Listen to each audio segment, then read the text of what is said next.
ఓం నమస్తే రుద్రమణ్యవ. ఇదేంది ఇది నేను చూడలా. మరి ఫస్ట్ భార్య నేను ఉండంగా ఇంకో అమ్మాయిని ఎట్లా చేసుకుంటాడు? తను లవ్ చూపిస్తాడు. ఎలా అంటే అంగం ఉన్నోళ్ళు కూడా చూపెట్టలేనంత ప్రేమ చూపిస్తాడు. షాకులు, జలక్, ట్విస్టులు, దెబ్బ మీద దెబ్బ, ప్రతి సీను క్లైమాక్స్ లా ఉంటది. నమః సుతాయ సుదసేనాయ చ నమో దుందువ్యాయ చ అనన్యాయ. ఇదేంట్రా అయితే? అరే నీ అబ్బా, ఇగో మంగళసూత్రం కూడా ఉంది. ఇది మంగళసూత్రం. ఇట్ట తయారయ్యేనే మీరంతా. మేము పెళ్లి చేసుకున్నాం కాబట్టి ఇంకా అందరూ ఎలా అయితే జీవిస్తున్నారో అలాగే మేము హ్యాపీ లైఫ్ ని లీడ్ చేద్దాం అనుకుంటున్నాము. అసలు ఈ జన్మలో పెళ్ళవుద్దా అని నేను ఈ ఆడవని రోజు లేదనుకోండి. మీరు వీడియోలు చూడొచ్చు ఎంత ఘనంగా జరిగిందో మా పెళ్లి. పెళ్లికండి ఎవరిదే?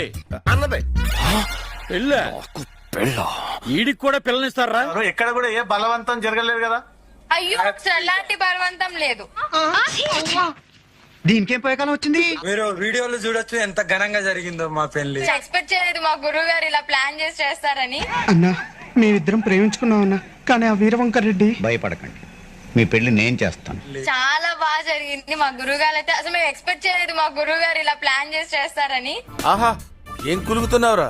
నీ కులుకు తగలయ్యా. జస్ట్ మేము పెళ్లి చేసుకోవాలి అన్నాము, కానీ గుడి ముంగట అన్ని తెప్పించి దండలు తెప్పించి అన్ని వాళ్ళు సిద్ధం చేశారు. పంతులు గారు కూడా పెట్టారు.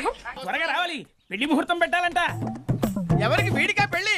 వీడు బాగా ముదిరిపోయాడు కదా. ఒక బీటెక్ అమ్మాయివి ఒక కలర్ఫుల్ అబ్బాయిని చూస్ చేసుకుంటామని అనుకున్నాం గానీ నీకేమైనా పిచ్చా? వాళ్ళింటో పనోడికి సైట్ కొడతావా? పనుడేంటి? వీడేగా పెళ్లి కొడుకు. వాడికే నేను కొడుకులా ఉన్నాను, వాడు పెళ్లి కొడుకు ఏంటి? మీకు అఘోరి దగ్గర ఏం నచ్చిందని చెప్పి పెళ్లి చేసుకోవాలనుకున్నారు. వాడి సెల్లు అంత నచ్చిందా? మీ భర్త ఇప్పుడు కలర్ఫుల్ గానే ఉన్నారు కదన్న మా భర్త. ఇప్పుడు మీరేంటి అలా అంటారు? ప్రేమించి పెళ్లి చేసుకుంది. సగం పెరిగిన తుమ్మ చెట్లా ఉంటావు. నేను ఎలా ప్రేమించిందిరా? దానికి కలజబ్బేమనుందా? ఒరిజినల్ కలరా? కక్క బతుకుతున్నాను, అందుకే నాకు ఈ కాకిరంగా వచ్చింది. నీకు ఈ రంగు పుట్టాక రాలేదురా, పుట్టుకతో వచ్చింది. నల్ల బంగారం అనుకోండి. ఆనందమానందమాయనే ఈ అందగాడు పెళ్లి కొడుకాయనే. కరిగిపోని బంగారం అంతే కదా. అవును. ఇంత బంగారం వదిలేది వెళ్ళిపోయావా? ఇంటి నుంచి బయలుదేరినప్పుడు నేను కేవలం శిక్షణ కోసం మాత్రమే నాగసాధు దగ్గరకు వెళ్తున్నాను, పెళ్లి చేసుకోవడం తాళి కట్టడం అట్లాంటి ఉద్దేశం లేదు అన్నారు. అయినా మీరు చేసుకుంటానంటే మాత్రం నేను చేసుకుంటానేంటి? నేను ఫస్ట్ హ్యాండ్, మీరు సెకండ్ హ్యాండ్. ఇప్పుడు ఏంది సడన్ గా భర్త అని చెప్పేసి అన్నా. సడన్ షాక్ ఇచ్చిరు. నేను ఎక్కడ అబద్ధం ఆడలేదు. కోడి ఇల్లు ఎక్కువసిందంటే నమ్ముతారు గాని తాడెక్కువసిందంటే నమ్మరే. అబద్ధం అయితే అసలు లేదు. మీ అబద్ధాలు ఆడుతున్న పరిస్థితి ఇంకే ముందుకు వస్తుంది కదా. ఎప్పుడు అబద్ధం అయితే ఆడలేదు. Flash back. మీ మధ్యలో ఏం జరగలేదు అంటున్నాను. ఏం జరగలేదు. కట్టడము, ముద్దు పెట్టుకోవడము, హగ్గు. అబద్ధం అయితే అసలు లేదు. చేశాడండి. చెప్పు తగ్గుతాయి ఏదైనా మాట్లాడే. ఇప్పుడు అల్లూరి శ్రీనివాస్ గారు ఉన్నారు కదా, ఆయన ఫస్ట్ నన్ను పెళ్లి చేసుకున్నాడు. మా మ్యారేజ్ జనవరి 1న అయింది, ఆయన బర్త్డే రోజు. ఎవర్రా మీరంతా ఇంత ప్రేమిస్తున్నారా? మీరు ఎవర్రా? తర్వాత ఇంకో అమ్మాయి వర్షిణి అనే అమ్మాయిని జనవరి 13న చేసుకున్నా అన్నాడు. ఇక్కడ ఒక్క అమ్మాయి దొరక చస్తా ఉంటే నీకు డజన్లు కొద్ది ఫేర్లా ఇలా ఊరుకుంటే లాభం లేదు మామ. నేను చంపి జైలుకి వెళ్ళిపోతా. ఇట్లా ఎంతమంది ఆడపిల్లల జీవితాలతో తను ఆడుకుంటాడు. అంటే ఆ పిల్ల బతుకు పొట్టను పెట్టుకుంది నువ్వే అన్నమాట. ఎందుకయ్యా ఆడపిల్లల బతుకులతో ఇలా ఆడుకుంటాం? కానీ ఫస్ట్ మీతో ఏం మాట్లాడారంటే మీరు తనకి ఇలా కాంటాక్ట్ అయ్యారు ఫస్ట్? అంటే నేను ఒక భక్తి పరంగా ఉన్నా కాబట్టి తనని కాంటాక్ట్ నేను అయ్యాను. కానీ స్వామి బాలా, ఈ పనులు నీకేలా?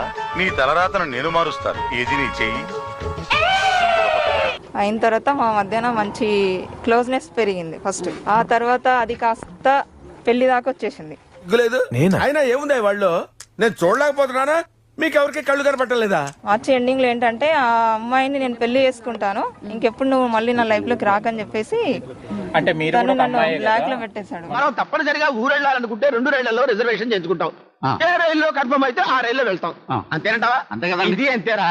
అందుకే నేను ఇది ఆగాలని నేను ముందుకు వచ్చాను. పోలీస్ డిపార్ట్మెంట్ గానీ గవర్నమెంట్ గానీ అతని మీద స్టెప్ తీసుకోవాలని నేను కోరుకుంటున్నాను. ఒక ఎదవా అని ప్రూవ్ చేస్తాను ఎంత కష్టపడాల్సి వస్తుంది అనుకోలేదండి. అందుకే అమ్మాయిని డైరెక్ట్ గా తీసుకొచ్చాను. ఇప్పుడు మీరేం చేస్తారో రండి ఒకసారి పక్క వస్తారా అది లేవండి 1 minute ఆశీర్వదించండి మావయ్య